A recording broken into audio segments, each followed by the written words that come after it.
Salut, je m'appelle Fred, mon association c'est Reprendre son souffle. Donc nous on organise des événements pour tisser des liens, renforcer la communauté, comment dire, sur des événements tels que celui-ci. Voilà, le but c'est que les gens se rencontrent, se connaissent et créer un esprit de groupe. Oui, on a rencontré du coup d'autres associations qui se sont créées un petit peu partout à travers la France. On a été en Bretagne, on a été dans le Nord, on a été dans le Sud, on a été invité un petit peu partout. Il y a des collectifs qui étaient un petit peu naissants, qui nous ont demandé des conseils pour créer une association, des choses comme ça. Et puis voilà, donc ça a créé un réseau qui est national en fait. Alors, au départ, les gens de bonne volonté, qui sont rentrés dans l'association, voilà, et après qui vient nous voir à un moment donné, ça a été les gens qui étaient en difficulté, donc les infirmières suspendues, les pompiers suspendus, voilà, et aujourd'hui, aujourd'hui c'est simple, tout le monde vient nous voir en fait, des gens qui veulent créer du lien, rencontrer d'autres personnes, un peu toujours la même idée. Une idée de solidarité, de sincérité, d'entraide. Donc l'association c'est Reprendre son souffle et l'adresse mail reprendre son souffle en un mot @gmail.com. Avec vous d'avant, on vous a pas dit ce que c'était. Attends, passe dessus. À chaque fois que tu verras cette colombe, c'est Lise. Regarde.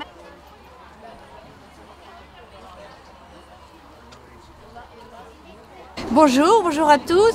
Je suis là pour représenter la colombe de la liberté, parce qu'aujourd'hui, plus que jamais, on doit défendre nos libertés à tous. Et enfin, c'est le message que je porte partout où je passe. Et j'ai fait plusieurs fois le Tour de France, justement, pour semer des drapeaux, pour qu'elle puisse accompagner tous les mouvements avec cette énergie pacifique. C'est ce que je ressens. Et justement, l'année dernière, ici même, il y a eu un message avec la lumière, avec cet endroit, où la lumière était juste sur le mât où ils étaient en train d'installer le drapeau. Et ce message de lumière m'a énormément parlé. Donc j'ai dit cette année je serai là pour Pâques ici. Donc voilà, et puis c'est l'occasion de rencontrer plein de personnes dans notre dynamique, dans notre façon de penser. Donc c'est super, on fait toujours de belles rencontres. Ah bah ça c'est en moi depuis longtemps, ça fait 30 ans que j'ai envie de partager, de transmettre. Ça fait déjà en 2005 j'avais créé une association Amitié Solidarité, donc c'est pour réunir des collectifs, déjà amener à l'entraide entre les divers collectifs, organiser des rassemblements où on les amène à se connaître, à se rencontrer, enfin un petit peu des choses, des événements comme ici quoi, où il y a des stands, des collectifs différents aussi, parce que c'est toujours aller vers la solidarité.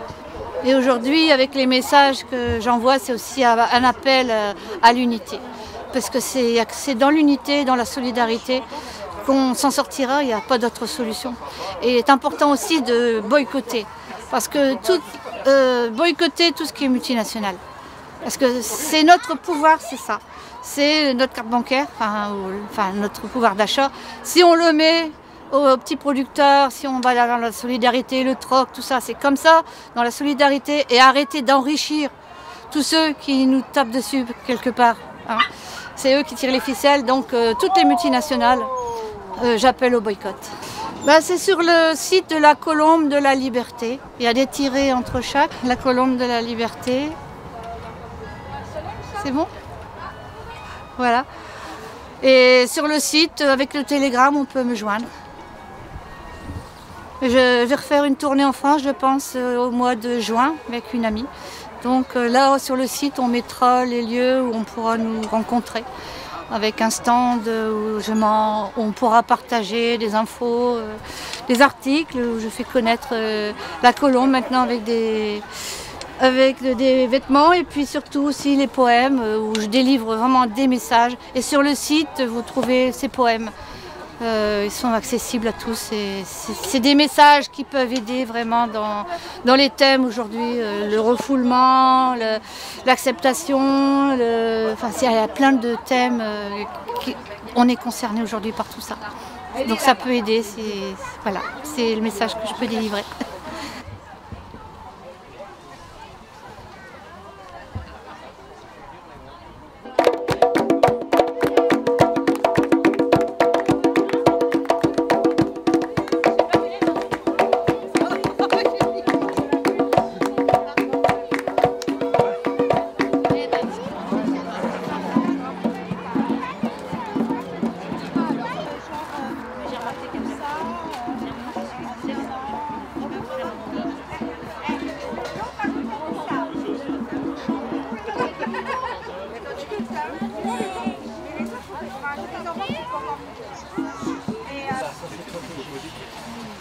Qu'est-ce que tu fais? T'as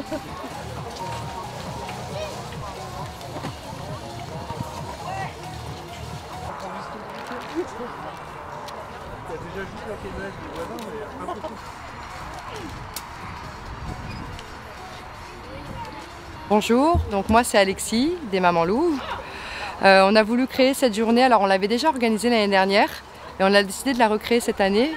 L'année dernière c'était en plein milieu de la crise sanitaire où tous nos enfants avaient subi l'ensemble de ces restrictions et pour lesquelles en fait on voulait leur faire comprendre que le monde qui doit exister c'est le monde qui doit être à l'endroit et le monde pour lequel en fait ils doivent retrouver leur joie de vivre et leur innocence. Donc on a voulu leur montrer sans contrainte particulière et sans règles que avec nous tous ils avaient la possibilité de retrouver ça et de ne pas oublier en fait que la vie c'est pas les restrictions ou en tout cas toutes les contraintes qu'on souhaite leur imposer aujourd'hui et notamment dans les écoles. Qu'ils sachent que voilà, ici ils peuvent retrouver plein de moments de bonheur avec plein d'activités qui leur sont complètement dédiées. Donc c'est une journée qu'on organise complètement dédiée aux enfants à Pâques pour tous les enfants qui souhaitent y participer et l'idée c'est de tous se retrouver aussi dans la joie et le bonheur et la solidarité puisque en fait ces événements-là ils sont possibles grâce à un tas de bénévoles et des associations d'ailleurs, d'autres associations qui viennent et qui nous accompagnent pour pouvoir faire en sorte que cette journée elle soit possible. Je ne sais pas si tout le monde connaît l'association des Mamans Louves, mais l'association des Mamans Louves, c'est une association qui s'est créée pendant la crise sanitaire par rapport à toutes les mesures qui ont été imposées aux enfants dans les établissements scolaires, notamment entre autres le masque. Si vous nous suivez et que vous retrouvez un petit peu tout ce qu'on a dénoncé à cette période-là, très clairement, on n'a pas peur des mots. Pour nous, ça a été de la maltraitance. On a infligé de la maltraitance à nos enfants au sein même de nos établissements scolaires, alors que nous déposons nos enfants en toute confiance. Ils ont subi des conditions et des restrictions très graves, jusqu'au point de ne plus leur permettre d'avoir accès à la culture, aux activités, au bien-être. Et donc, pour nous, c'est quelque chose qui n'aurait jamais dû exister et qui est complètement inhumain. Et donc, c'est ce qu'on a voulu dénoncer, déjà, premièrement. Pouvoir aider et accompagner tous ces enfants et toutes ces familles qui se sont retrouvés dans des situations et des traumatismes très difficiles. Et c'est pour ça qu'il est important, encore une fois, de pouvoir faire des journées ou des événements comme aujourd'hui où ils se rendent compte que la priorité, c'est les enfants. Et on doit remettre les enfants au centre et l'intérêt supérieur de l'enfant doit toujours primer. Et donc en faisant ces journées, c'est exactement ce que l'on souhaite leur dire. Et en même temps, on souhaite faire en sorte qu'ils oublient complètement cette période, qu'elle ne reste pas comme un traumatisme, mais par contre qu'ils se souviennent et qu'ils avancent en se disant que la vie, c'est aussi, c'est ces moments-là et c'est ce plaisir-là, en tout cas, cette innocence et ce bonheur-là qu'ils doivent avoir dans leur quotidien. Le mouvement des Mamans Louves, il est né, on a quand même été voir Emmanuel Macron pour lui demander un débat public pour nos enfants. Parce que, en dehors de dénoncer toutes ces mesures et toute cette maltraitance envers nos enfants, ce qui a été aussi très important pour nous, c'est d'exprimer le fait que toutes ces mesures ont été prises et concerner la santé de nos enfants et le quotidien de nos enfants, alors que même nous, parents, nous n'avions jamais été concertés. Donc nous, ce que l'on souhaitait, c'est qu'on puisse enfin se poser tous ensemble autour d'une table, pouvoir faire les constats en fait, de cette crise et en même temps avoir effectivement une reconnaissance de ce qui avait été fait. Alors, jusqu'à aujourd'hui, toujours pas. Alors on continue nos démarches parce que effectivement, on n'abandonne pas et on veut absolument que ça soit reconnu. parce qu'il faut savoir, c'est qu'en fait, encore aujourd'hui, il y a un tas d'enfants qui souffrent de ce qu'il s'est passé, qui ne sont pas remis de leur traumatisme et qu'on laisse et qu'on n'accompagne pas. Donc nous, on continue à les accompagner, donc on veut cette reconnaissance qui n'a pas eu lieu. La seule chose que je peux dire, c'est que malgré tout, la détresse psychologique des enfants, elle a quand même été reconnue par une grande partie du gouvernement. En revanche, même si elle a été reconnue, il n'y a pas vraiment de mesures qui ont été mises en place pour accompagner ces jeunes et ces enfants. Je vais prendre un exemple tout bête. Aujourd'hui, dans les établissements scolaires, il n'y a plus de médecine scolaire, il n'y a pas d'accompagnement, il n'y a pas de psychologue, il n'y a pas d'infirmier. Et donc, au sein même de leur structure, ils n'ont pas la possibilité de faire appel à un professionnel de santé qui va pouvoir éventuellement essayer de les aider. Donc ça déjà, pour nous, c'est un des points les plus importants. Et ça rejoint, tout se rejoint de toute façon. Hein. Ça rejoint la crise qu'on traverse aujourd'hui, puisque ça ne s'est pas arrêté à la crise sanitaire. Hein, et on a la crise du monde de la santé et du monde de l'hôpital. Et donc, on déplore en dehors de l'école, mais aussi dans l'école, qu'il n'y ait pas de personnel médical et de santé formé et à la santé des enfants. Voilà. Je vais aller un petit peu plus loin dans ce que j'ai à vous dire aujourd'hui, même si effectivement on est là pour fêter la joie et les enfants. On se rend compte que le gouvernement n'a pas l'intention de s'arrêter parce que après avoir infligé à nos enfants toutes ces mesures, aujourd'hui ils infligent à nos enfants d'autres traumatismes. Si vous nous suivez, vous avez pu voir que les Mamans Luv, elles se sont saisies du sujet de l'éducation sexuelle à l'école, avec de graves dérives qui sont en train de se produire, avec de nouveaux traumatismes pour nos enfants, sur un sujet encore une fois pour lequel nous, parents, qui avons l'autorité parentale, n'avons pas notre mot à dire. Voilà. Donc ça va plus loin, c'est-à-dire que déjà on ne reconnaît pas ce qui s'est passé, mais en plus on continue sur d'autres sujets à venir d'une part créer des traumatismes chez les enfants et d'autre part s'immiscer dans la vie familiale, s'immiscer dans le rôle que doit tenir le parent auprès de son enfant. C'est pas à l'école de faire l'instruction à l'éducation. Voilà. L'école, elle doit mettre en place des moyens de prévention, voilà, puisqu'effectivement il faut lutter contre certaines formes de danger que peuvent rencontrer nos enfants, d'accord, mais on ne doit pas rentrer dans le champ de l'intimité et surtout il faut avoir un discours qui est adapté à l'âge de l'enfant et aujourd'hui c'est pas du tout le cas. Voilà. Donc je ne vais pas forcément en dire plus parce que ce n'est pas l'objectif, mais aujourd'hui nous on reçoit un tas de témoignages de toutes ces dérives avec des enfants qui sont de nouveau traumatisés sur des sujets en fait pour lesquels ils n'ont même pas la préoccupation. Quand vous savez qu'à partir déjà de la primaire, on fait des cours d'éducation sexuelle aux enfants, d'accord, où on leur explique des choses pour lesquelles ils n'ont aucune interrogation, hein, et on leur met dans la tête, on leur donne des informations pour lesquelles leur cerveau n'est pas en capacité de les traiter correctement, ou en tout cas on leur explique d'une manière qui n'est pas du tout adaptée à leur âge et c'est pas forcément fait par des professionnels de la santé de l'enfance.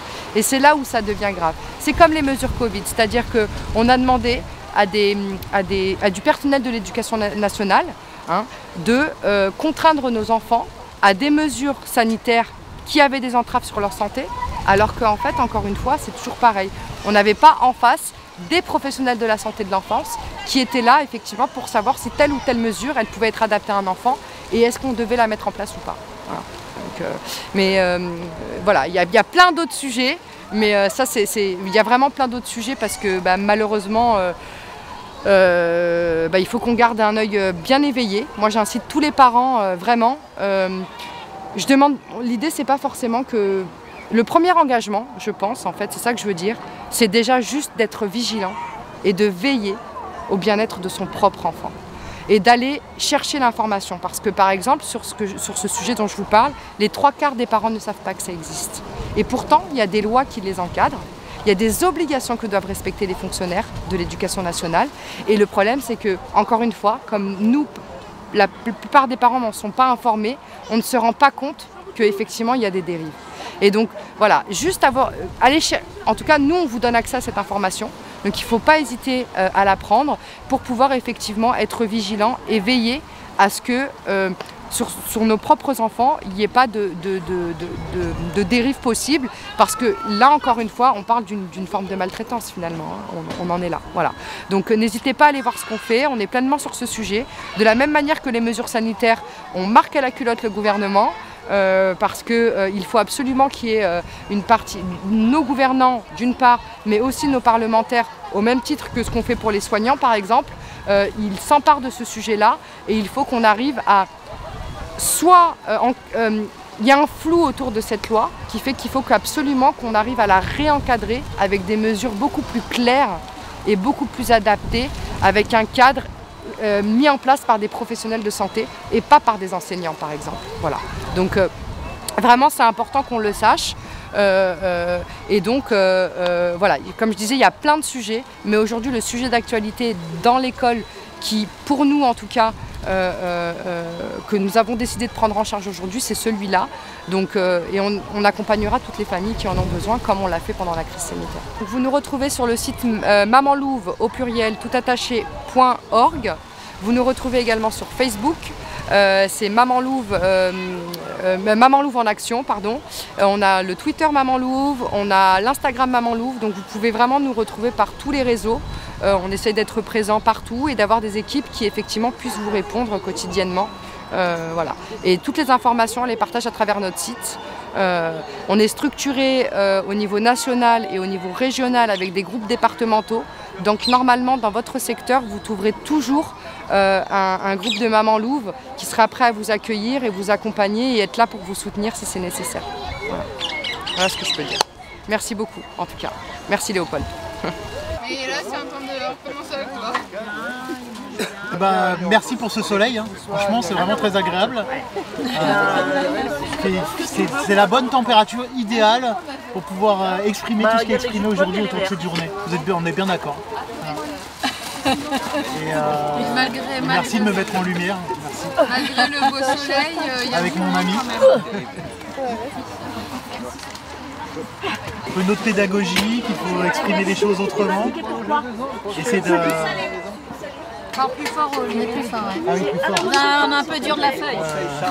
Je me sens un peu timide là d'un coup, je crois que je vais continuer à mâcher le couteau. C'est un mal qui est... Moi, je pense qu'il faut réorienter les pensées vers aider les gens à redevenir autonomes. C'est important. C'est la source de bien-être, maître de son corps et de son esprit. Là, il est sorti les gars.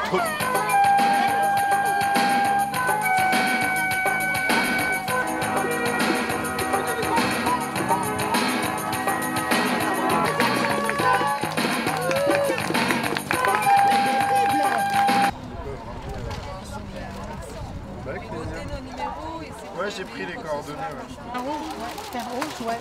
Regarde poétique, il reste encore le rouge. Quel rouge? Quel rouge?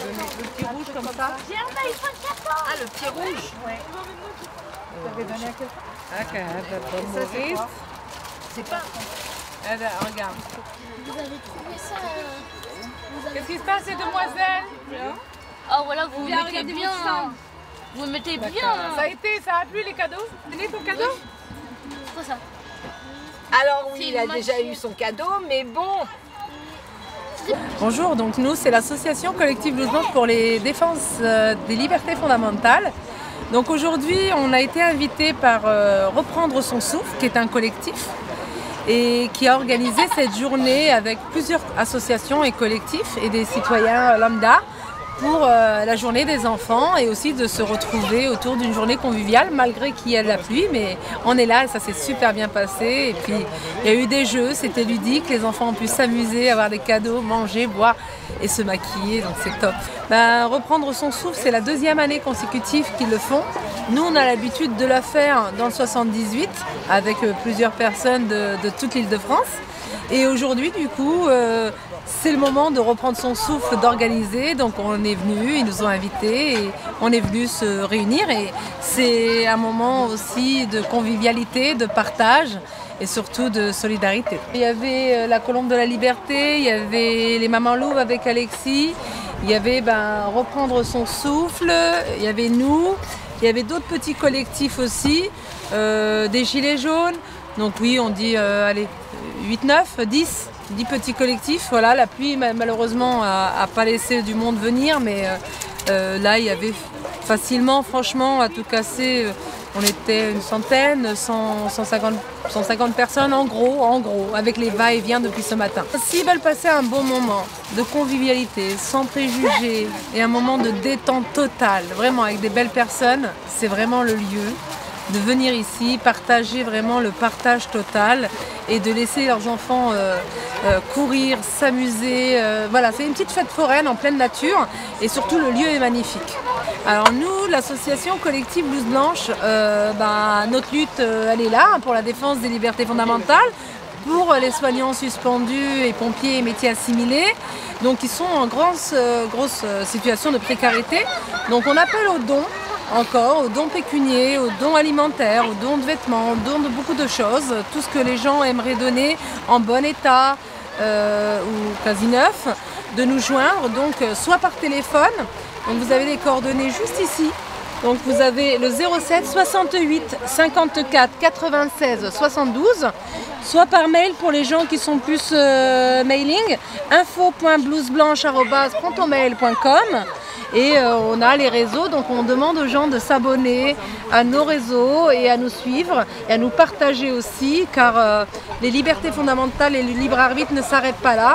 Il va bien plus loin que ça et en tout cas on est encore là. Les gens sont vraiment dans une situation de précarité, mais grâce à la solidarité, voilà, depuis le 15 septembre, ça tient malgré tout et donc on appelle à la solidarité et que voilà, qu'elle continue en fait. En tout cas, j'aimerais aussi remercier énormément, aussi vous pouvez nous joindre pour les dons, pour dons à pécunier et dons alimentaires et autres, mais aussi je vous demande aussi s'il vous plaît, pour tous les résistants, parce que la résistance elle n'était pas énorme, mais c'est aussi de contribuer aussi aux médias indépendants, dont LCD News, parce que Léo c'est vraiment une personne, à chaque fois qu'on appelle, qu'on a besoin de relayer une action ou une information importante, en tout cas qui nous semble importante pour informer la population, il ne résigne pas suite à l'information factuelle et exacte à la population, parce qu'il a fait ce métier, donc de aussi contribuer pour qu'il puisse exister le plus longtemps possible comme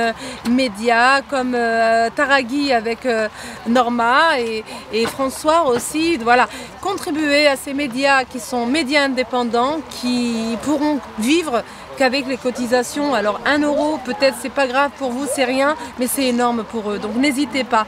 Merci en tout cas, et voilà, abonnez-vous à LCD News, abonnez-vous aux Blouses Blanches, abonnez-vous et suivez-nous et partagez un maximum nos actions. Merci beaucoup.